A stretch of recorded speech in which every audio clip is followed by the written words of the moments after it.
reaction. Okay, a reversible reaction is when our products can be made into our reactants again. Okay, so a reaction is reversible when the products can be converted back to reactants. I have a silly question. What you do is when you, for example, you say put the lid over boiling water, does the condensed water return back? The gas returns back to liquid, right? Is the liters of water after the water is cooled down the same as before, or is?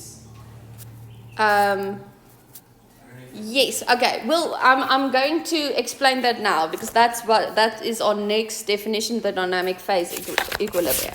Okay. So I'm going to get to that. I just need to add some few things. Okay. So we show a reversible reaction with two arrows.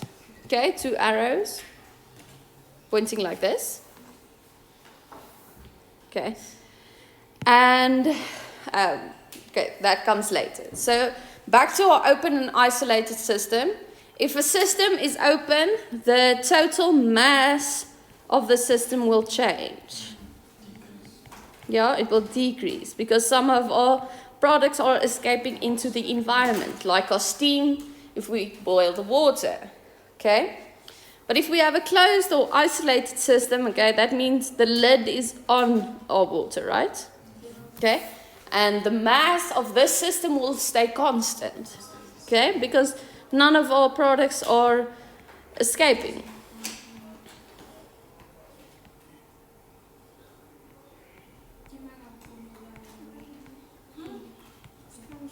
Okay.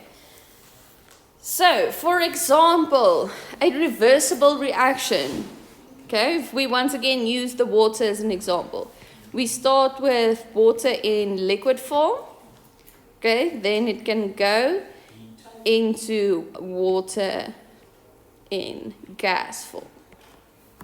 Okay, but we can take that gas, have it condensate back into liquid form. Okay, so we have these two arrows, one pointing forward, one pointing back. You can write it like this, or you can write it with full arrows. Okay, but it's more fun to draw off our arrows, I think at least. Okay, so another type of reversible reaction, another example, is if we dissolve table salt in water, right? Okay, so we will get our sodium ion and our chloride ion, okay? But as soon as we start to heat that mixture up again, if we slowly heat it up, have the water evaporate, okay? Our particles or ions will bond again, and then they will crystallize on the side of the container. Okay, so that's something you might test at home if you want to. Dissolve salt in water, put the water on the stove, and have the water evaporate very slowly. Okay, so then you'll see the salt crystallize once again on the bottom and the sides of your pot or your pan or whatever you use. If the salt dissolves in water, can you still do that? Yeah, you have to dissolve the salt in water, right? That's how we get our ions. Okay, because the sodium chloride is now in solution. Isn't it going to evaporate with the water? No, it actually stays behind, but that's why you have to heat it slowly. Because if you heat it really fast, then they will escape. I think. Not sure. But I think so. So if you heat it slowly, it will once again crystallize on the sides of our container. Okay, so let's get to the dynamic phase equilibrium. Okay. Before I now start to explain what that means, we look at this. Okay, we look at this example. Okay, if water is allowed to evaporate in a closed system, an equilibrium is established after a time when the vapor form saturates the volume above the water and begins to condense. Okay? For this to happen, our reaction must be reversible, firstly. Okay, so we have water turning into water vapor, and then the water vapor can condense back into water. Okay, so what happens here is Okay, we have heat, okay, and some of our water molecules start to evaporate and become steam, okay, but we have a lid on our system, okay, so the water vapor isn't allowed to escape, okay, so some of our particles will hit the sides and the top of the container and they will condense again, right? And when that happens, okay, we had our reversible reaction. We went from vapor back into water, right? So what this sentence above here says, the vapor form saturates the volume. Okay, do you guys know what saturates means? Yes, it fills that area, right? So our volume above our water, okay, this empty space here. Oh, I shouldn't do that with a highlighter. I thought I still had my pointer. Okay, so this space up here fills up with our water vapor. Okay, but we will still see condensation happening. Okay, so when we have one particle of water, okay, condensating, that opens up a space for another water vapor molecule. Okay, so another water molecule will evaporate and take that thing's place. Okay, so we have our water vapor in the volume. Okay, it's filled up to the top now. Okay, but there will still be condensation happening. Okay, so one of these water vapor molecules will condensate and turn back into water. Okay, as soon as that happens, it leaves a space open for another water molecule to evaporate and take its place. And that is constantly happening. One of the vapor molecules condensates, another water molecule evaporates. So there can only be a limited space for gases to be in example. I don't know how can I put this.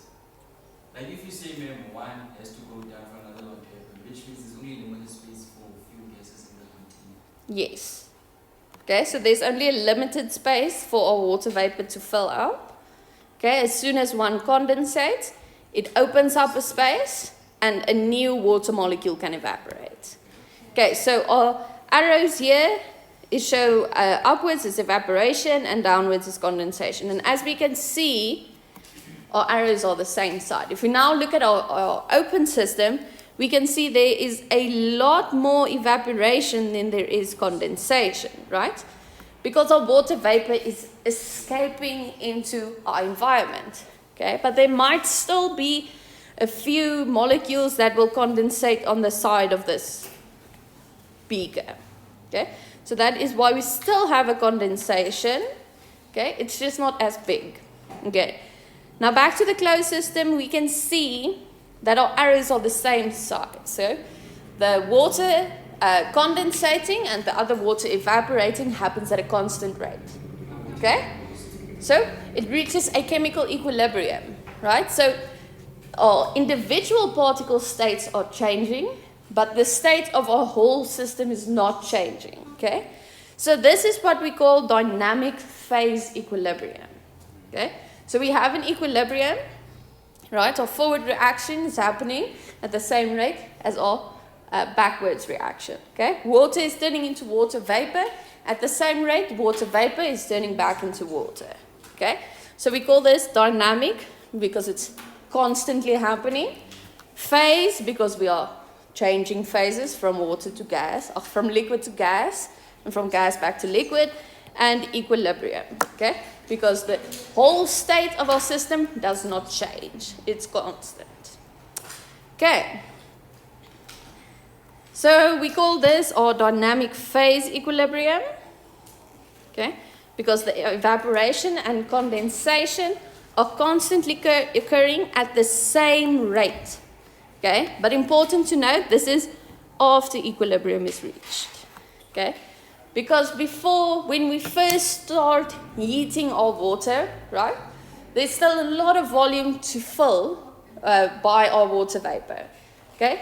So at some point later on in our reaction, that's when we will reach equilibrium, okay? That's when our volume is filled with water vapor.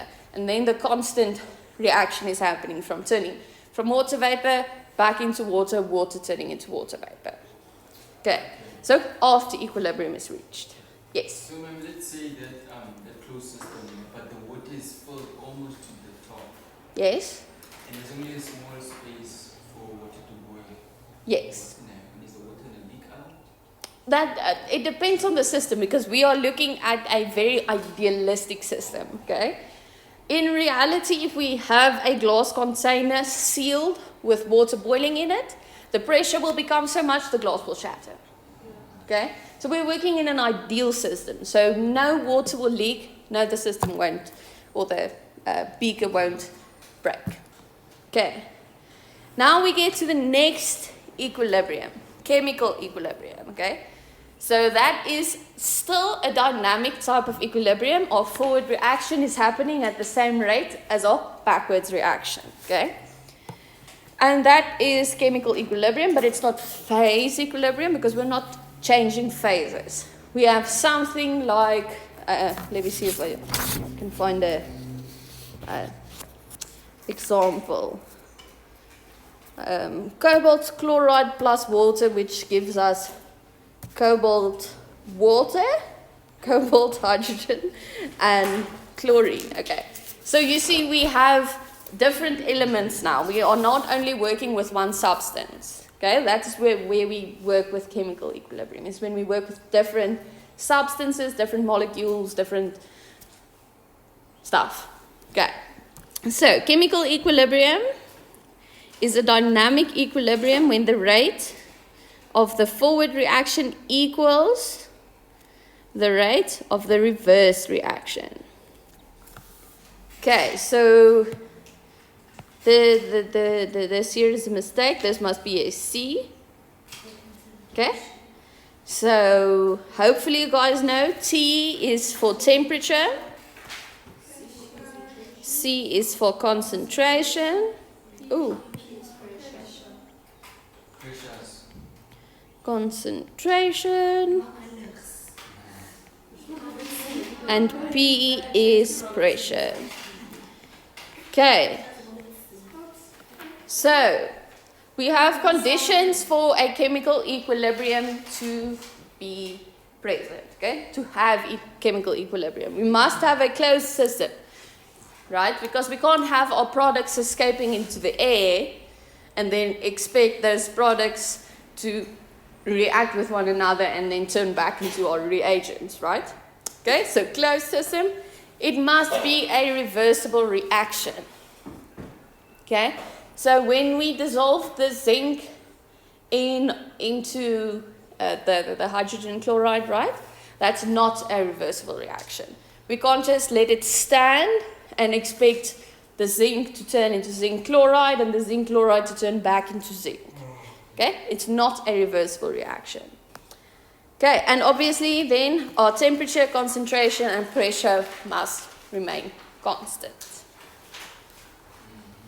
Okay, now we can move on. So now we have these two graphs. Okay, this is the types of graphs either you must be able to draw or what you will get in the exam, and then you'll have to answer questions about it. So first we have our amount of the material, okay, versus time. Okay, so our amount can be written in moles, concentration, or volume, or mass, actually, or mass. Oh, I broke it. Okay, it's back. Okay. So this shows how our reactants and products is used over time. Okay, so our reactants, obviously, they get less. There's less of them present. And our products increase. Okay, we will have more of them. Okay, now when we reach this plateau, okay, that's when we reach equilibrium. Okay, there's no change in the amounts. Okay. So our water vapor still condensates back into water, but our water also evaporates back into water vapor. So even though there's a constant process of this happening, the amount stays the same, okay? We will still have the same amount of water and still have the same amount of water vapor. Okay, you guys understand that? Yes. Okay. Now we have our reaction rate versus time. So now we have our rate, our forward rate, and our backwards rate. Okay, so you remember that? Okay, our water turning into water vapor and our water vapor turning back into water. Okay, so they will plateau at exactly the same rate. Okay, so our forward rate will eventually equal the reverse reactions rate.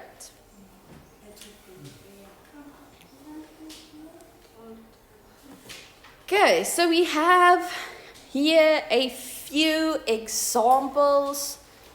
Wait, did I? No. Oh, it is here. Okay, so just a bit about the reversible reactions. Okay, so some chemical reactions are reversible. We know now what that means. Our products can be turned back into our reactants. Okay, so this means that the concentrations of the reactants and the products remains constant over time, okay, while the forward and reversible reactions occur at the same rate.